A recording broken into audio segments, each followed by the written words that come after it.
Hi guys, welcome to kick Kalyan Dev vlogs. Irumudu movie review గురించి మాట్లాడుకుందాం.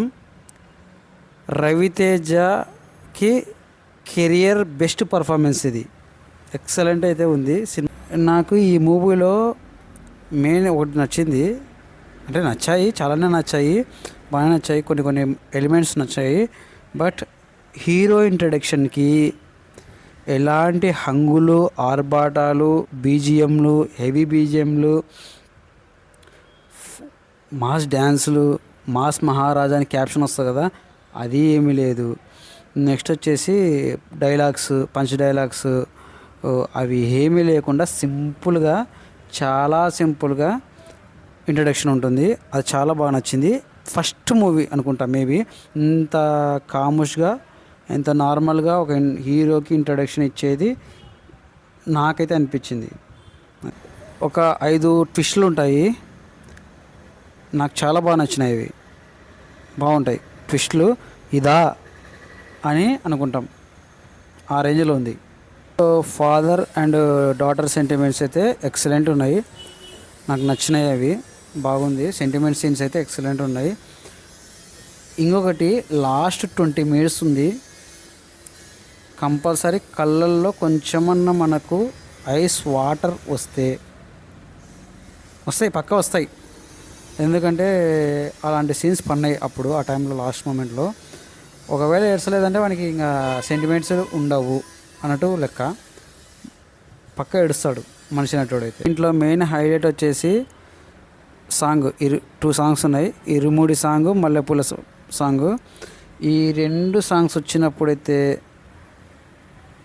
Next level, అంత బాగుంది. ఆ ఫీల్ కానీ, ఆ గూస్ బంప్స్ కానీ. విష్ణు శర్మ గారిది కెమెరా వర్క్ అయితే బాగుంది. మొత్తం నాకు ఎలాంటి ఫీల్ అనిపించిందంటే మలయాళం మూవీస్ చూస్తే మీకు గుర్తు తెలుస్తుంది. అలాంటి లొకేషన్స్లలో ఆ ఫీల్ అయితే వస్తుంది, ఆ నేటివిటీ వస్తుంది నాకైతే. విలన్ రోల్స్ వచ్చేసి నాకు అంతగా అనిపించలేదు, అంత స్ట్రాంగ్ అనిపించలేదు. ఇంకా స్ట్రాంగ్గా ఉంటే బాగుంటుండే అనిపించింది. నెక్స్ట్ ఆ విలన్ వచ్చేసి లెనిన్ మూవీలో ఉన్నాడు, కొత్తగా మన లెనిన్ వచ్చింది కదా, లెనిన్ మూవీలో ఉన్నాడు.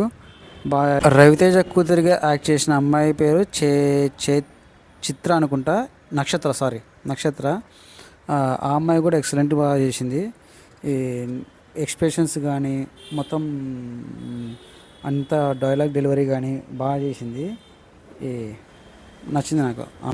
మంచి ఎమోషనల్ ఫ్యామిలీ డ్రామా.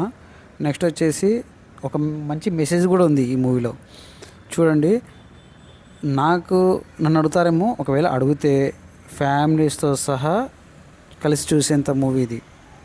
చూడొచ్చు మూవీ, శుభ్రంగా పోయి ఫ్యామిలీస్తో కలిపి చూడొచ్చు, ఎలాంటి భయం లేకుండా. చాలా రోజుల తర్వాత రవితేజ గారి మూవీస్ ఫ్యామిలీతో కలిసి చూసే మూవీ అయితే ఇదే. మీరు అనుకుని ఉండొచ్చు, ఏంది పాజిటివ్స్ చెప్తున్నారు, నెగిటివ్స్ ఏం లేవా అని అనుకుండొచ్చు. ఉన్నాయి, దీనిలో కూడా బొక్కలు ఉన్నాయి. కానీ ఫస్ట్ బొక్క వచ్చేసి కొన్ని లాజిక్స్ మిస్ అవుతాయి మూవీలో. నాకు తెలిసినంత వరకు ఈ మూవీలో పోలీసులే కనపడరు. అన్ని హత్యలు జరుగుతున్నా కానీ పోలీసు ఒక్కడు కూడా కనపడడు, అది హైలైట్ ఈ సినిమాకి. నెక్స్ట్ వచ్చేసి బీజిఎం అనేది ఇంకా కొంచెం మంచిగా పెట్టింటే బాగుంటుండే. 2023 అనుకుంటా వాల్తేరు వీరియా వచ్చింది, ఇంకా అదే మెయిన్ హిట్ అనుకుంటున్నాను, నాకు తెలిసినంతవరకు హిట్ అనుకుంటున్నాను. ఇంకా తర్వాత ఇంకా కొన్ని వచ్చాయి, రాడ్ మూవీస్ వచ్చినాయి, రంబోలా మూవీస్ వచ్చినాయి, కానీ అంత సప్పిడే ఏం లేదు. కానీ ఈ మూవీ హిట్ కొట్టినట్టే అనిపిస్తుంది, నాకు తెలిసినంతవరకు అయితే హిట్ కొట్టినాడు రవితేజ. రైటింగ్ అనేది చాలా కన్వీనియంట్గా ఉంటుంది, రైటింగు.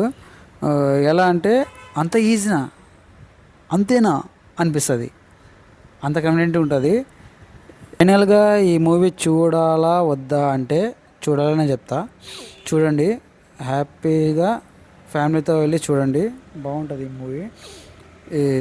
ఓకే గైస్, ఈ వీడియో కనుక నచ్చినట్లయితే లైక్, షేర్, కామెంట్, సబ్స్క్రైబ్ చేయండి. మీరు సబ్స్క్రైబ్ చేసి పెట్టుకోండి, ఎందుకంటే నా ఫర్దర్ వీడియోస్ కూడా వస్తూ ఉంటాయి. ఇలాంటి videos not only reviews, total all type చేస్తాను.